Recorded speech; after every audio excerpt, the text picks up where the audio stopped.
connect. Oh, hey everybody, it's Roland Comtois. I am live here. Look at how gorgeous it is outside today. I'm here on location. I don't know if you're there, and I don't even know if I'm on live. I'm waiting to see if you're there with me. If you're in town, give me a heads up, everyone. Thank you for joining. It's Roland Comtois. I'm live here, 11:11. As I said to you previously that we would be on location. Again, last week I was out sick. I'm sorry that I didn't get a chance to see you last week, but I'm very happy to be here with you outside in this magnificent park in Connecticut, where we are on location. We have permission to be here this morning. And of course, if you want us to come to your location, send Carrie an email at rcomtois.admin@gmail.com, and we'll send you details about my showing up at your place to do a Facebook Live. So good morning, everybody. Thank you for joining me. I'm very happy to be here with you. I'm very happy to be able to breathe this morning. It's been a very interesting couple of weeks, and as I have heard from many of you have been feeling unwell. Maybe it's the allergies, maybe it's bronchial, respiratory, but there's a lot of things going on. So, you know, the message this morning is take good care of yourself. Listen to your body, because your body is one intelligent vessel. It knows exactly what it needs to know, and it knows what it needs to do to take care of you.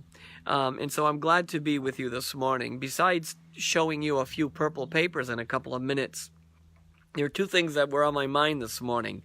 One is absolutely listening to the physical body. And don't forget, if you're tuning in right now, let me know where you're listening from so that I can give you a little shout out and thank you for joining us. And if you feel like you want to share this with your family and friends, please share it. Again, the body, it is one amazing vessel of technology. It has all these pathways and these energetic connections and the physical connections, and it knows exactly what it needs to do. It knows how to take care of itself and knows how to restore itself, and we have to be an advocate of it. And I'm saying that obviously from my own personal experience of not doing all the things that I should do, like resting and taking care of things. So I understand that, you know, life is rushing and moving quickly. I mean, can you even believe that it's May 9th already? Can you believe it? Can you get that in your head that it's May 9? It seems like we just started this year. And so here we are outside live in this beautiful Connecticut park on the Connecticut-Rhode Island border. And we're outside, Carrie and I, just here with permission to share the energy, to talk about certain things, to help you along your journey, and to be here. I can feel the sun on my head. I can smell the fresh air. I can hear the birds, the butterflies, and every other thing in this place.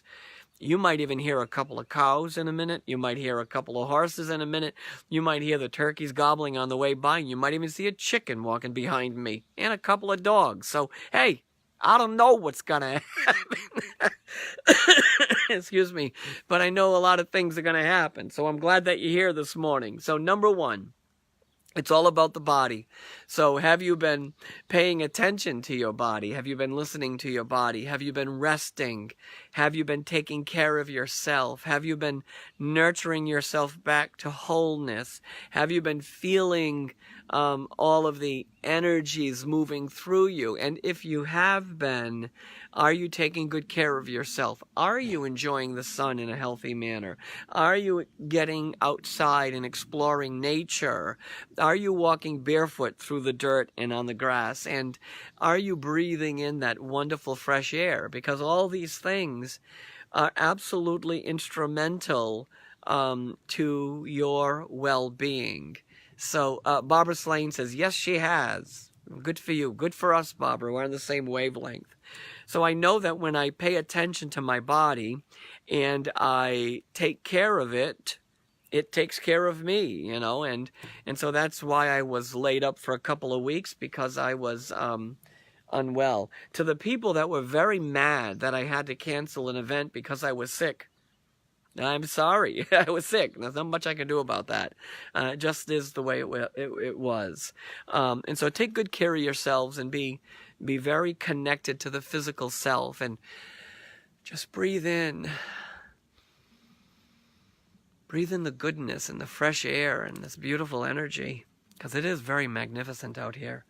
Second thing on my mind is that there are many people that are empathic, and I wanted to talk about that this morning, because as someone who is empathic myself, who has a very heightened sensitivity to energy, not only are you sensitive to the energies around you, you're sensitive to the plight of the human spirit.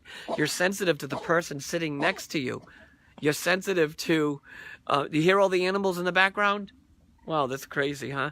You're sensitive to all of the things that are happening around you, you know? So we have to be very conscious of our energetic bodies as well as our physical bodies. And they work hand in hand at trying to communicate with each other, to connect with each other. If you're empathic, then you have to set up certain protocols. And this is what I do. You know, I do certain things every single day because I am dealing with a lot of energy a lot of times. I mean, look at the work that I do. I deal with people who are grief-stricken 99% of my time. I've been talking about dying and death and life and afterlife for 45 years. I have become more empathic. So I bet that some of you out there have a heightened sensitivity right now. We know that there are things going on with the sun. We know that there are astrological things happening. We know that we've just finished a Mercury retrograde and the planets are shifting. We know all that. We also know that we are sensitive to the plight of our fellow man, that we feel that energy. For example, last night in a room with 50 people, when one mother started to cry, the audience began to cry. When another woman was brokenhearted about the grief of her loss of her husband, everybody was sensitive to that energy. So there are a lot of things that I want to share with you that I do on a daily basis that help me to navigate my empathic self. And that is, I drink a lot of water. I drink a lot of water. And sometimes, now I have told many people, drink water with lemon, cucumber, oranges in it. I did read an article recently that said that didn't help. I don't believe it. Because it always felt like it helped me, you know. So drinking a lot of water will help detoxify the system. Drinking a lot of fluids helps to clear the kidneys, clears the body. And that's one thing that I do really to move the energy. The other thing, you know, and I taught this to my Reiki students, is there's something called Kenyuko. It's this idea of moving the energy away from your physical body. So really working at clearing the energy around yourself. Now, if you believe you're an energetic being, and, you know, everybody now is talking about energetics, quantum physics, and all these other things. If you really are an energetic being, then you may feel that energetics of someone else more clearly. So, you know, do this kind of act of clearing out and moving energy away. And I always, maybe this is a little too personal, but I always take a shower after my event. And again, it's the act of clearing away. I do some meditations before I go to sleep. I do a lot of prayer. I get into that, you know, that space that I often talk about.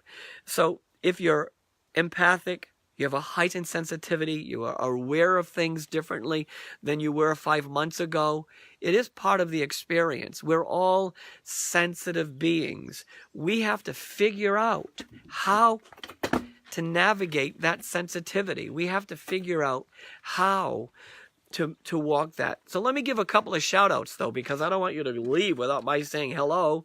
Hey, Melissa in Cape Coral, Florida. I'll see you in January 2019. Jen in Cumberland, Verdi in Southington, Connecticut, thank you for joining. Mary in North Attleboro. Lee in Vegas. Wish I was going to Vegas, I guess. Janice in Worcester, not too far from where we are, I guess. Christine in Pawtucket. Patty in Brantford, nice to see you. Stacy Lee in Foster. Tina in Westport. Kristen in North Providence, Rhode Island. Glenda and Natalie in Santa Fe, New Mexico. Thank you for tuning in. And Melissa in Milford, Connecticut. Hello. And Paula in Barrington. Thank you so much for being part of this experience this morning. So we're talking about two things, and unfortunately I can't read the screen because the sun's too bright. So I imagine that some of you are recognizing that you are sentient beings, and you're feeling that energy a little bit more. So we can't get away from feeling the energy. The reality of this is, how do we deal with the energy? How do we deal with that sensitivity? I've been thinking about this, and I've been thinking long and hard about this. Excuse me. You know, when I do my events, when I talk about the purple papers, when I give a message from the other side, when I talk about loss and grief, I become very emotionally involved in that experience. Very emotionally involved. If you've been to my events, you probably understand that. And I've decided that I'm not going to stop being emotionally involved, even though people say I should. And I should cut the cord and leave and call it a day. But the reality of this is that I am a sentient being. I am emotional. I feel the energy, and I want to share it with you. And I want to stand by your side when a message is coming through. So because I am, and because you are very sensitive, I think it's important that we do certain things to take care of ourselves. Drink a lot of water. Do some midday clearing of your energy. Do a little evening clearing of energy so that it doesn't weigh you down and you don't feel overwhelmed. Now, because someone is sad or depressed, it doesn't mean it's your sadness or depression, but you can certainly understand why they're going through things and stand by their side as a support of loving kindness, because that's what this really is all about. Right? It's about being there for each other. As I've said to you 1,000 times before, as I've shared with you before, there's something that happens at my events. And I hope it happens at other events, other medium events. But it happens at mine. And it leaves me breathless, actually. It's when someone in the audience reaches to a stranger and says, "I'm here for you." They do it through touch. They do it through facial gestures. They do it through mannerisms. And that takes my breath away. Because we really are here for each other. We really are here for each other. We're really here to be part of the journey together. It's part of what's supposed to happen. So all I know is that if you are emotional and sensitive and empathic, good, awesome. But figure out how to manage that energy so that it doesn't overwhelm you, all right? So that it doesn't knock you out, so that it doesn't push you around. And now, onto some purple papers. If you don't know about the purple papers, these are all pre-recorded. Every one of these purple papers has a message on them. The messages are detailed with someone's name, someone's story, someone's life history, someone's message, right? For example, here's one dated 10/1/2017. It's from someone named Elizabeth. Now, last night, something amazing happened. I had a purple paper from someone named Nancy, dated 1/29/2018, right? It was one of those moments that convinces me that I'm not that bonkers after all. So the paper was from someone named Nancy to a woman in the audience, and it was dated 1/29/2018. I will never forget this. Well, the lady brings to me on the break her grandmother's obituary card with the date 1/29/2018. That's the date her grandmother died. It was written on the paper. So Elizabeth here, She didn't want to give in to her illness, she says. I thought the 2 treatments before I died was going to work. She said, you know what, this was really hard. It was really hard to fight through it and not win, because she thought she was going to win the battle. You know, it's odd, though, because this message really is about the 2 treatments. So this purple paper, from Elizabeth, is a message to her family. Now, I don't know who her family is. I have no idea. But I know I'm going to meet them. And then Thomas. Thomas says he felt so battered by his illness. It really took over my whole body.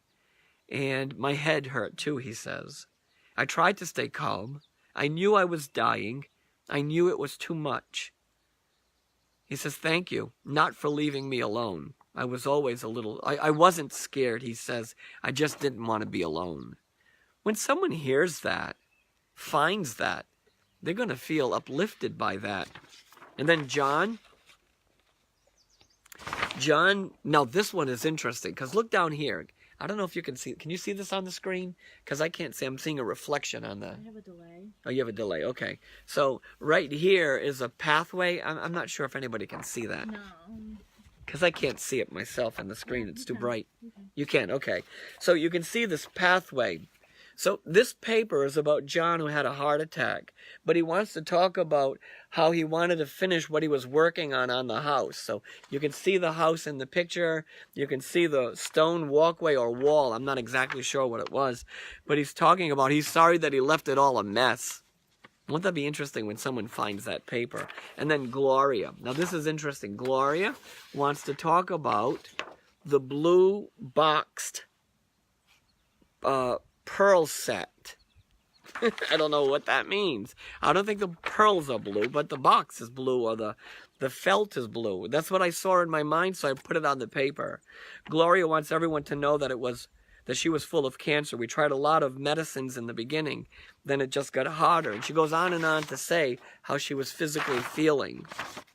There was another interesting purple paper last night that came to be, and it was a woman in the audience whose mother died 50 years ago.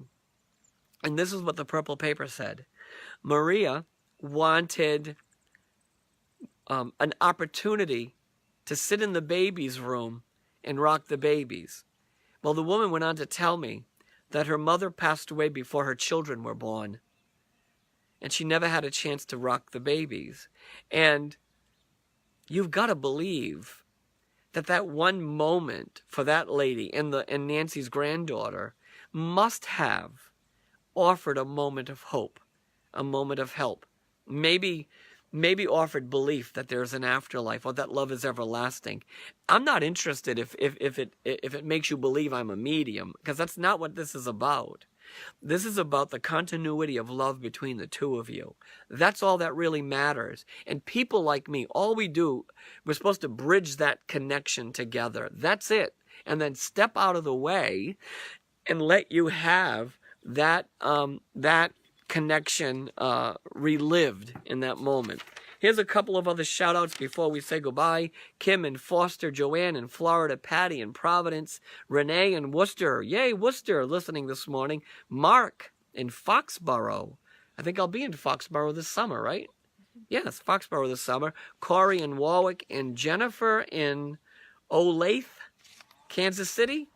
Kansas. Olathe, Kansas. Say hi to everybody else because the comments keep disappearing. And hey, everybody, say hi to everybody, because Carrie is just alerting me that the comments are disappearing, or there's some crazy thing going on.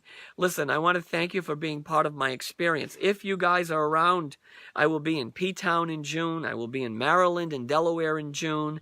I'll also be in Swansea, Mass. doing a fundraiser for the Fall River Domestic Violence Coalition.